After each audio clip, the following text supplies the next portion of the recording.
tal, jóvenes cachimbos? Los saluda el profesor Rolando Rocha de Habilidad Verbal. Vamos a desarrollar la semana 13, que es acerca de la incompatibilidad en la comprensión lectora. Ya vamos aproximándonos a los ítems más complejos, de hecho que la incompatibilidad es uno de ellos. Y en principio hay que definir bien a qué nos referimos con incompatibilidad, porque de eso va a depender el éxito en la resolución de preguntas. Muchas veces la definición de incompatibilidad no es del todo acertada y eso puede hacer que te equivoques. Una definición muy generalizada es que la incompatibilidad es aquello que no está en el texto, que por supuesto es una definición defectuosa en virtud de que una conclusión que se infiere no está tampoco en el texto y eso no determina que sea incompatible. Dicho esto, entonces, la incompatibilidad la vamos a definir como una negación de alguna de las ideas del texto. Esto quiere decir entonces que la afirmación incompatible es una afirmación que entra en conflicto con lo que el texto plantea o desarrolla. La manera de negar una afirmación textual en realidad puede seguir distintos caminos. Lo más sencillo sería encontrar un enunciado que utilice el adverbio de negación para que se oponga directamente con el texto, pero eso no va a ocurrir en el 99,9% de casos.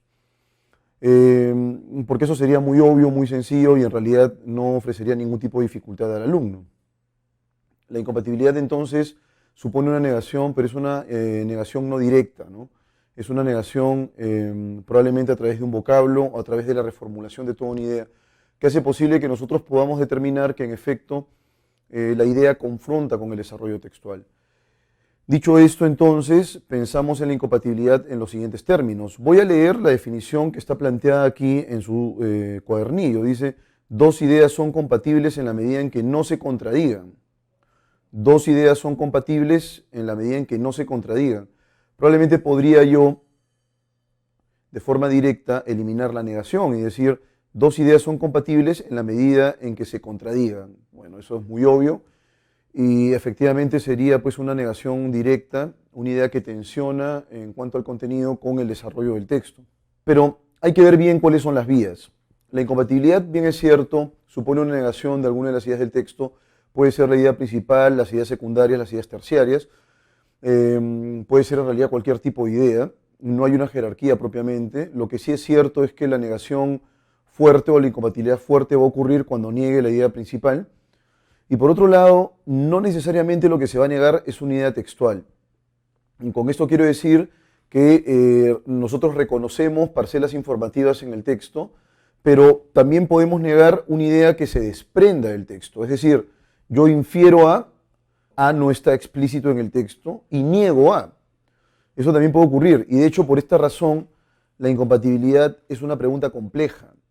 Es una pregunta compleja porque supone una negación que puede estar orientada hacia una afirmación que es implícita en la lectura, que se desprende de ella, no que está planteada directamente.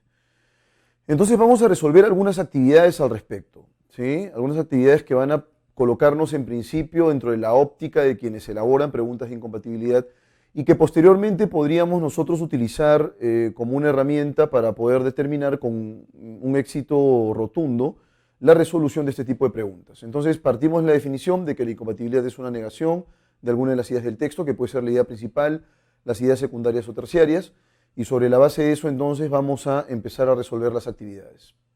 Muy bien, y entonces aquí tenemos la primera actividad, dice, de acuerdo con Noam Chomsky. Noam Chomsky es un lingüista americano, ¿sí?, que planteó pues una propuesta sugerente acerca del lenguaje humano.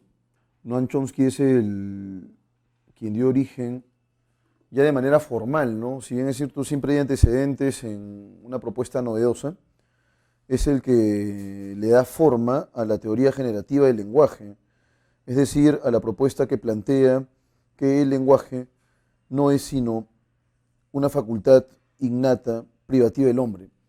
Y dice justamente más o menos lo que señala aquí este pequeño fragmento, va en esa tónica, ¿no? El lenguaje se basa primordialmente en la gramática universal, es decir, el legado biológico fundamental compartido exclusivamente por los miembros de la especie humana. Eso quiere decir que solamente el ser humano tiene lenguaje. Según Chomsky, el lenguaje es una facultad relativamente independiente de otras facultades de la mente humana. Es lo que tenemos aquí. Y entonces, me parece que podríamos negar varias ideas aquí. Por ejemplo, podría decir algo como esto. El lenguaje soslaya el legado biológico. ¿Cómo es esto? O sea, el lenguaje pasa por alto, prescinde del legado biológico, eso es falso, no va en contra del texto. Podría decir también que el lenguaje, en tanto facultad, se detecta en el mundo animal sin excepción. Bien, ahí tenemos una idea incompatible también, porque nos están indicando que el lenguaje es exclusivo del hombre, y entonces no podríamos decir que el mundo animal comparte esta facultad. Vamos ahora con el texto B, así podríamos seguir nosotros eventualmente planteando alguna idea incompatible. Por ejemplo, de esta última, el lenguaje es una facultad relativamente independiente de otras facultades de la mente humana, podríamos decir, el lenguaje implica un continuo con otras facultades de la mente humana. No es un continuo, sino es relativamente independiente. Esa podría ser también una aseveración incompatible. En B nos dicen esto, ¿no? Según el racionalismo crítico popperiano, según la propuesta de Popper, las teorías científicas son eternas conjeturas, ¿no? Dado que la aproximación a la verdad objetiva es un camino indefinido. Entonces podríamos decir, por ejemplo, la búsqueda de verdades objetivas tiene cotos muy definidos, o sea, tiene límites, ¿no? Y acá nos están diciendo que no, más bien, ¿no? Que es indefinido. Luego nos dice aquí, dado que la aproximación a la verdad objetiva es un camino indefinido o una búsqueda sin término, ¿no? Es muy definido, podemos decir, y, ¿no? Finaliza con el planteamiento de leyes, punto. Por ello dice Popper que la historia de la ciencia es una suma de conjeturas y refutaciones. De ese modo la teoría popperiana es falibilista. Podríamos decir, por ejemplo, la ciencia es un procedimiento que supera el error, que supera completamente, vamos a colocar lo siguiente, ¿no? Que supera completamente el error. Esto también sería incompatible porque nos está indicando que dentro de la lógica popperiana, más bien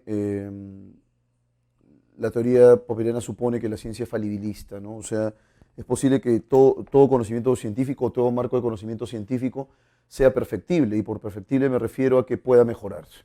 Pasamos a la segunda actividad. Este es un fragmento de Mario Vargas Llosa, El lenguaje de la pasión, del año 2001, y empieza diciéndonos esto, Mario Vargas Llosa. Los virus del sensacionalismo impregnan ahora toda la atmósfera que respiran los diarios británicos, y ni siquiera los que pasan por sobrios y serios, The Times, The Daily Telegraph, The Independent, The Guardian, están inmunizados contra ellos. Es cierto que en las páginas de estos últimos prevalecen los asuntos importantes y que en ellos se leen todavía enjundiosos, trabajados, logrados artículos, debates de ideas y ensayos sobre ciencia, letras y artes. Pero ninguno de ellos puede dejar de hacerse eco de toda esa materia perversa, urdida, husmeando, urdido es maquinado, ¿no? Husmeando en las intimidades de la vida privada de las personas públicas. Y es así porque la demanda por este producto es universal e irresistible. El órgano de información que se abstuviese de modo sistemático de suministrarlo a sus lectores se condenaría a la bancarrota. No se trata de un problema, porque todos los problemas tienen solución, y este no lo tiene. Es una realidad de nuestro tiempo ante la cual no hay escapatoria.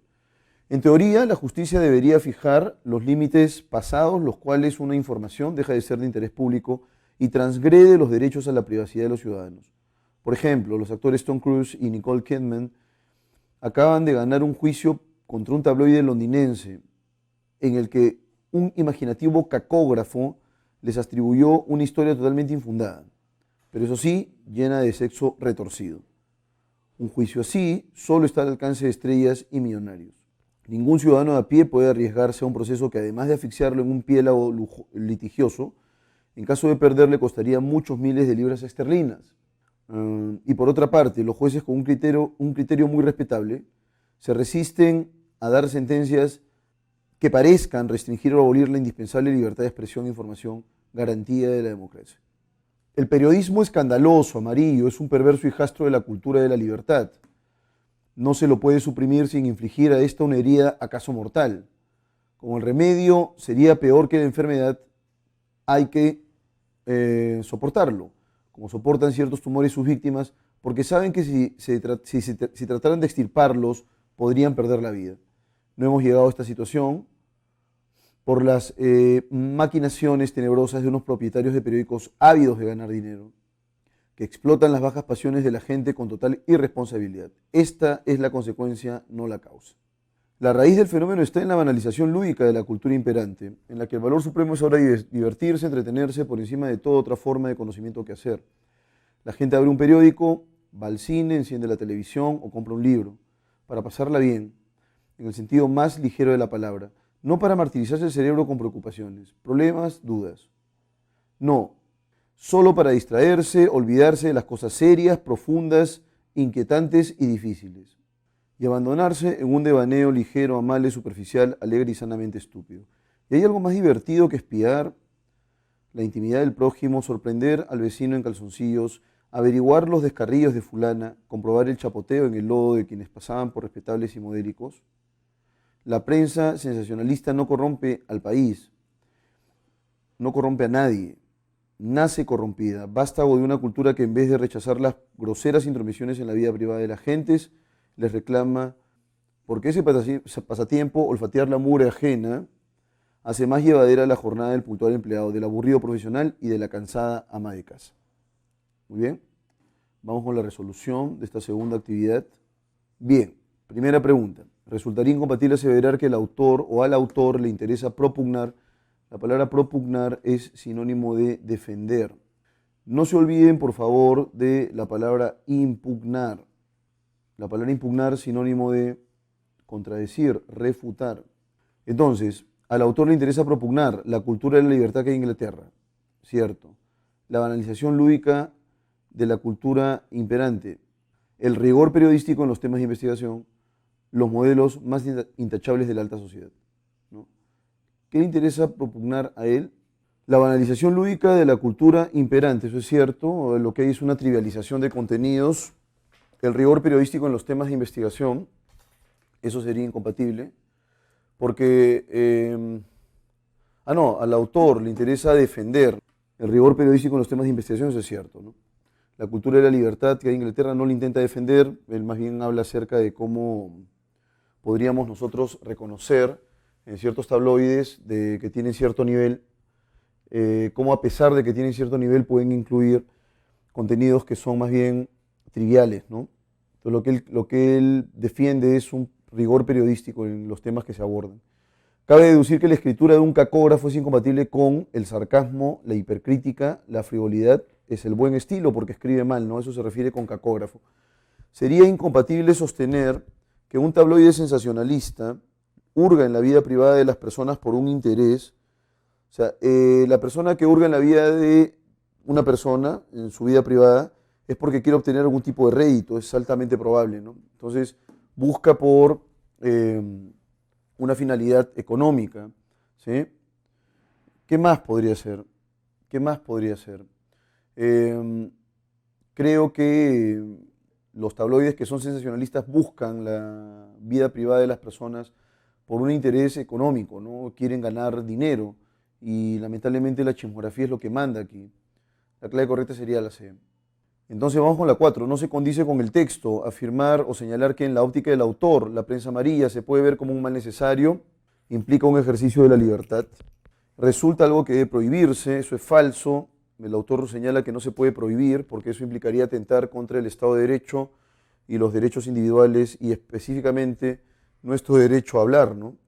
5. Es incompatible con el texto sostener que un periodista amarillo se escuda en la libertad de expresión e información, actúa con criterios polémicos en su modo expresivo, soslaya la insidia y la chismografía en su quehacer, practica un oficio abyecto, pero que se debe tolerar, ¿no? Entonces, un periodista amarillo se escuda en la libertad de expresión e información, eso es compatible, ¿no? Actúa con criterios polémicos en su modo expresivo, sí, porque en realidad requiere de un registro más bien llano, utiliza probablemente jergas para poder empatizar más rápido con el público objetivo, etcétera, etcétera. Soslaya la insidia, es decir, la maledicencia con una intención cuestionable, y la chismografía en su quehacer no lo soslaya, sino lo asume. asume tanto la insidia como la chismografía. Vamos con la actividad 3, vamos cerrando entonces este episodio. Dice aquí, el mal de Alzheimer es una enfermedad degenerativa del cerebro descrita por primera vez en 1907, o sea, inicios del siglo XX, por el médico alemán Alois Alzheimer. Se caracteriza por ser adquirida, progresiva e irreversible. El mal de Alzheimer afecta a las células neuronas del cerebro produciendo el deterioro de las funciones intelectuales. Su síntoma más evidente es la pérdida de la memoria y la capacidad para aprender cosas nuevas. En efecto, las personas que padecen este mal pierden de modo especial la memoria, que afecta sobre todo su vida cotidiana y su desenvolvimiento en el trabajo. O sea, vas en realidad perdiendo muchas habilidades y eso puede resultar bastante penoso. En este caso es posible que las personas afectadas olviden cosas más a menudo que las personas normales y que no pueden volver a recordarlas después, o que pierdan ciertos conocimientos establecidos en su memoria con los cuales contaban para desempeñarse en la vida cotidiana. Vas perdiendo entonces ese registro y la persona se va volviendo una incapacitada, ¿no? En esta dirección se deterioran la orientación, el razonamiento, el cálculo, el juicio, el lenguaje. Se afectan en realidad varias capacidades humanas, ¿no? La capacidad de planificar y ejecutar actos y la capacidad de reconocer objetos y personas. Son en realidad múltiples aristas que afectan esta enfermedad.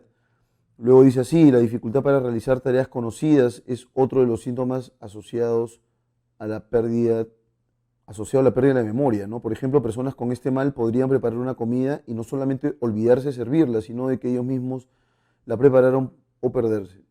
La dificultad para realizar tareas conocidas es otro de los síntomas asociados a la pérdida de la memoria. Por ejemplo, personas con este mal podrían preparar una comida y no solamente olvidarse de servirla, sino de que ellos mismos la prepararon o perderse en su propio vecindario. No saber dónde están, cómo llegaron al lugar en el que se encuentran, ni cómo regresar a casa. Otro aspecto de esta enfermedad está asociado al lenguaje. La persona con Alzheimer puede olvidar palabras simples o sustituirlas en forma inapropiada, haciendo que su oración sea incomprensible, ininteligible. El denominado juicio pobre o disminuido se manifiesta en las personas con Alzheimer. Por ejemplo, una persona con este mal podría obrar sin tener en cuenta que tiene un niño a su cargo, vestirse inadecuadamente o ponerse varias camisas o blusas al mismo tiempo sin darse cuenta de estos hechos.